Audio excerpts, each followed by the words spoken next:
दोस्तों शुरू करने से पहले डिस्क्लेमर की वीडियो सिर्फ और सिर्फ एजुकेशनल पर्पस के लिए है, इन्वेस्टमेंट एडवाइस नहीं है। तो वीडियो को देखकर आप सीख सकते हो और इन्फॉर्मेशन को ले सकते हो। बाकी इससे पहले एक वीडियो मैं आपको दे चुका हूँ, जिसको अगर आपने नहीं देखा जरूर से देखिए। क्वार्टर थ्री की रिजल्ट है, रिएक्शंस है, साथ में टेक्निकल्स फंडामेंटल्स तो है ही, बाजार को लेकर कुछ बड़ी खबरें हैं वो हमने यहाँ पे विस्तार से डिस्कस की है।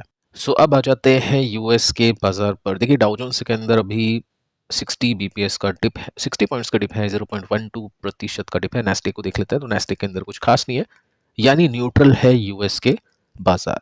वहाँ पे बैंक्स अच्छा कर रहे हैं, बैंक्स के नंबर्स अच्छा आए हैं। इंडियन मार्केट के अंदर भी कुछ ऐसा ही देखने को मिल रहा है। आईटी कंपनी के स्टॉक्स प्लस में है, बैंकिंग कंपनी के स्टॉक्स प्लस में है।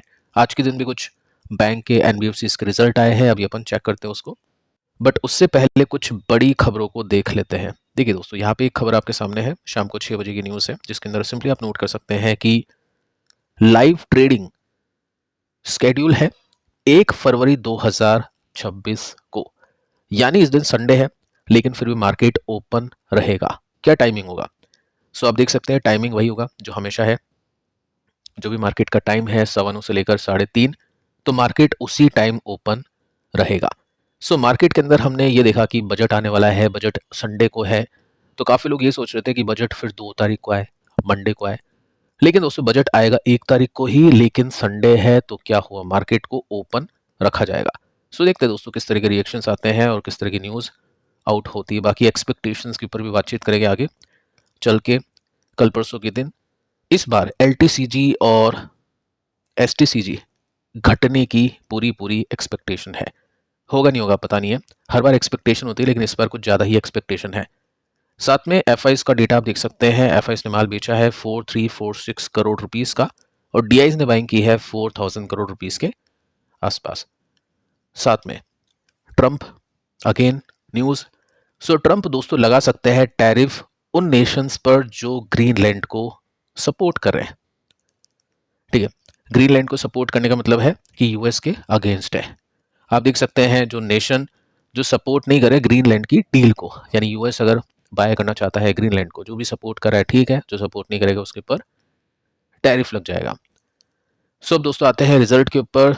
देश की सबसे बड़ी कंपनी रिलायंस इंडस्ट्रीज, इसके क्वार्टर के रिजल्ट आउट हो चुके हैं। साफ साफ देख लो यहाँ पे मिस कर चुकी है एस्टिमेट को प्रॉफिट्स में।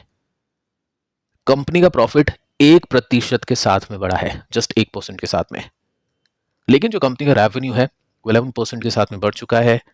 लेकिन कंपनी का जो प्रॉफिट है वो मिस कर चुका है एक्सपेक्टेशन को, जैसे कि आप यहाँ पे देख सकते हैं। जो नेट प्रॉफिट है जस्ट 1% के साथ में इंक्रीज कर चुका है। निफ्टी इसके ऊपर काफ़ी हद तक डिपेंड करती है। लेकिन देखिए बैंक्स के नंबर्स अच्छे आ रहे हैं, तो हो सकता है कुछ बैंक के स्टॉक्स चले। आईटी कंपनीज के स्टॉक्स भी इस समय अच्छा कर रहे हैं, तो शायद कुछ खास देखने को ना मिले निफ्टी के अंदर। बाकी रिलायंस के स्टॉक में काफ़ी बड़ा एक्शन कल देखने को मिल जाएगा। टेक्निकल्स पे आगे चल के आते हैं। बाकी पहले अपन नंबर्स को देखते हैं सभी कंपनीज के, जिसके भी एक्सपेक्टेशंस के डेटा अवेलेबल है उसके साथ में अपन बात करेंगे। सेकंड जो कंपनी है इसका नाम है टाटा टेक। स्टॉक ने आज कुछ खास नहीं करा और रिजल्ट आए हैं आफ्टर मार्केट क्लोजिंग, यानी 6 बजे के आसपास के रिजल्ट है। यहाँ पे हम सिंपली देख लेते हैं कि कंपनी का प्रॉफिट गिरा है, 66 मिलियन रुपीस का प्रॉफिट है, 1.69 बिलियन रुपीस के प्रॉफिट से घट चुका है। काफी तेजी से कंपनी का प्रॉफिट गिरा है। साथ में रेवेन्यू आप देख सकते हैं, रेवेन्यू के अंदर हल्की फुल्की तेजी देखने को मिली है। प्रॉफिट देखिए आईटी कंपनीज का ड्रॉप कर रहा है, लेकिन इसके ड्रॉप का जो परसेंटेज है वो काफी ज्यादा है बाकी आईटी कंपनीज के कंपैरिजन में। एबिटा मार्जिन बाकी कंपनीज के इतने नहीं गिरे, कुछ कंपनीज के बड़े भी है, लेकिन यहाँ पे उसमें ड्रॉप है 17% का था, जो कि घट के 14% का हो चुका है।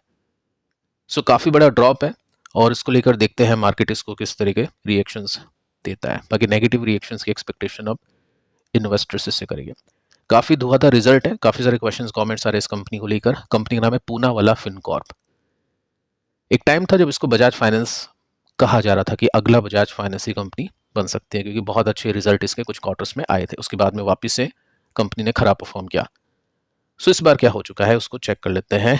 कंपनी का जो नेट प्रॉफिट है 1.5 बिलियन रुपीस का है, 187 मिलियन रुपीस है, मिलियन टू बिलियन। बहुत शानदार ग्रोथ है। हम आगे चल के इसको देखते हैं परसेंटेज के अंदर, और इसमें हम चलो ठीक है यहाँ पे देखते हैं सीधा सीधा।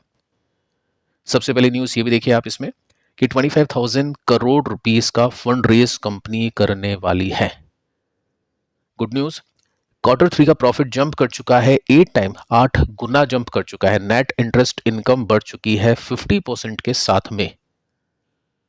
सो काफी अच्छी न्यूज है और काफी अच्छे रिजल्ट इसमें देखने को मिले हैं। अब देखिए, मैं आपको इस कंपनी का थोड़ा सा इतिहास बता देता हूं कि ये कंपनी काफी वॉलेटाइल रही है प्रॉफिट्स के मामले में, क्योंकि कंपनी के एनपीए काफी ज्यादा वॉलेटाइल है। काफी सारे लॉसेस कंपनी को होते हैं। एनपीए का मतलब आपको पता ही, उस बेसिस में प्रोविजंस काफी बनते हैं। कभी अच्छा टाइम आता है, कभी खराब टाइम आता है। तो जब खराब टाइम होता है, उससे अच्छे टाइम के बीच में मतलब जो कंपैरिजन करते हैं ना, तो वो बहुत अच्छा आता है। एग्जाम्पल देके चलता हूँ। ये दिसंबर क्वार्टर है और ये रिजल्ट आपके सामने है, और इसके अंदर आप सिंपली नोट कर सकते हैं कि 224 करोड़ का प्रॉफिट है 40 करोड़ के कंपैरिजन में। तो ये लो बेस था और उसमें हाई बेस आया है, तो बहुत अच्छे प्रॉफिट आपको दिखेंगे। प्रॉफिट के मार्जिन 4% के थे, 12% के हैं। साथ में इंप्रूव करे तो ये हो सकता है कि उनकी बेसिस पे मार्केट को अच्छा लगे, क्योंकि 8% से सीधा 12% पहुंच चुके हैं, तो ये अच्छी बात है। बाकी देखिए, इससे पहले जो दिसंबर का 40 करोड़ का प्रॉफिट हमने देखा, उससे पहले का प्रॉफिट आप देखोगे तो 622 करोड़ का नुकसान था। तो समझ जाओ कितनी ज्यादा वॉलेटाइल ये कंपनी है। और उससे पहले के दिसंबर के प्रॉफिट को देखें तो 361 करोड़ का प्रॉफिट था, वो ड्रॉप कर गया 40 करोड़ तक। तो इतने ह्यूज वॉलेटाइल इसके नंबर्स हैं। सो ठीक है, वो सब चीजें आपको पता होनी चाहिए। विप्रो, इसके रिजल्ट कब आए हैं? ठीक है, आफ्टर मार्केट क्लोजिंग आया है, तो कल इसके इम्पैक्ट आप देखोगे।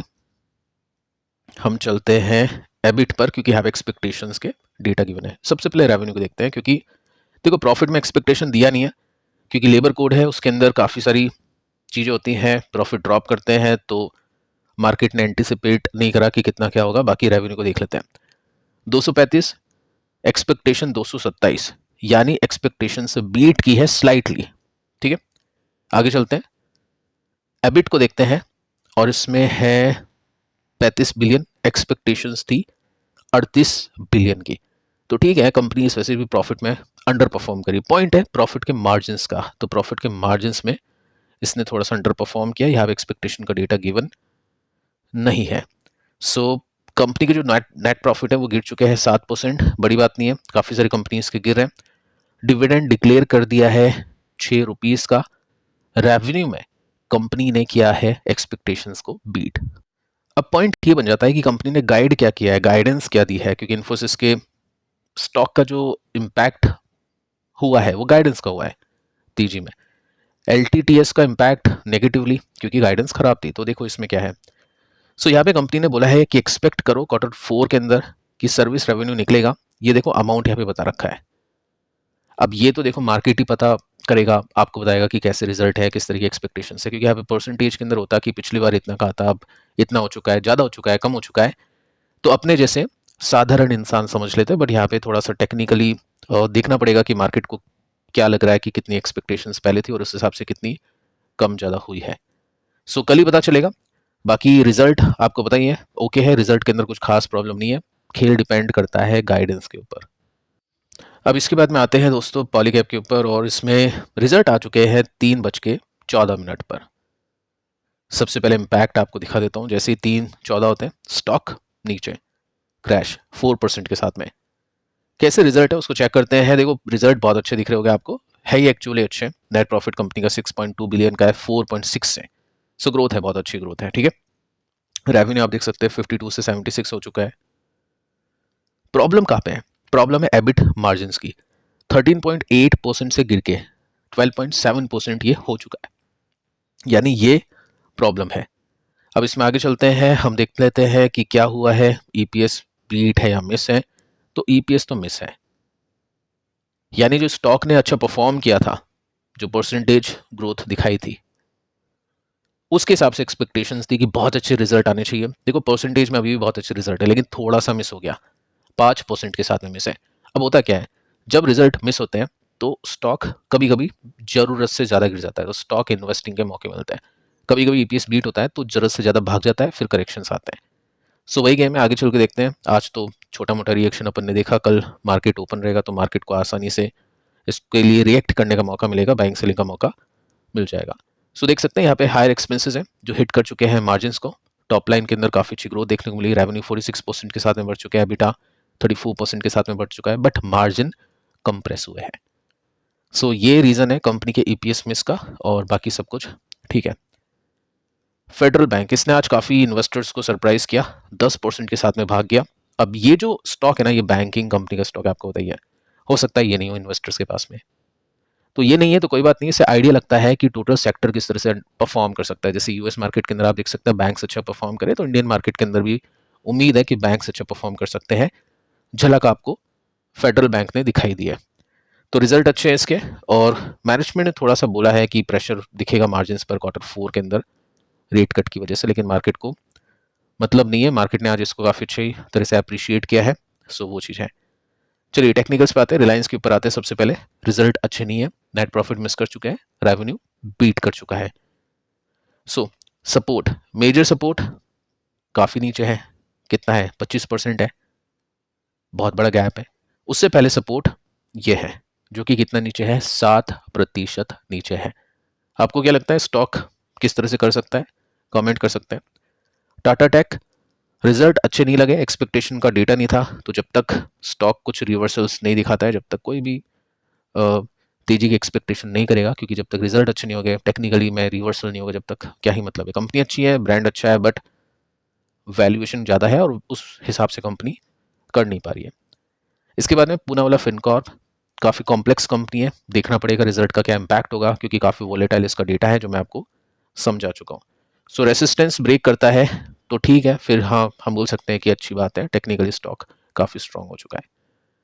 विप्रो, गाइडेंस का इम्पैक्ट दिखेगी कल के दिन, रिजल्ट मैं कहूँगा ना ही बुरे हैं ना ही अच्छे हैं, और साथ में ये सपोर्ट है, ये रेसिस्टेंस है, स्टॉक अभी के समय बीच में है। सो मार्केट को खराब रिजल्ट लगते हैं तो ये, मार्केट को अच्छे रिजल्ट लगते हैं तो ये, तो दोनों चीज़ें हैं यहाँ पे, और बीच में स्टॉक है, तो देखना पड़ेगा कि कल कैसे रिएक्शंस आते हैं। पॉलीकैब, स्टॉक ने वैसे ही आज दिखा दिया कि रिजल्ट अच्छे नहीं लगे, साथ में हमने ईपीएस का डेटा भी देख लिया, 4% के साथ में ईपीएस मिस थी। कल कुछ कॉन कॉल में या कुछ अलग से गाइडेंस वगैरह सुनने को मिल जाए, कुछ इंटरव्यू सुनने को मिल जाए तो बात अलग है, बाकी हाँ जो रिएक्शन था नेगेटिव था, हो सकता है कल भी नेगेटिव रिएक्शन देखने को मिले। सपोर्ट, दो सपोर्ट से आपको बताइए, एक मेजर सपोर्ट है जो कि काफ़ी नीचे है, बट उससे पहले एक काफ़ी इंपॉर्टेंट सपोर्ट है जो कि ये ब्लू लाइन आपको देखने को मिल जाएगी। सो ये कितने नीचे है, 12% नीचे है, ठीक है।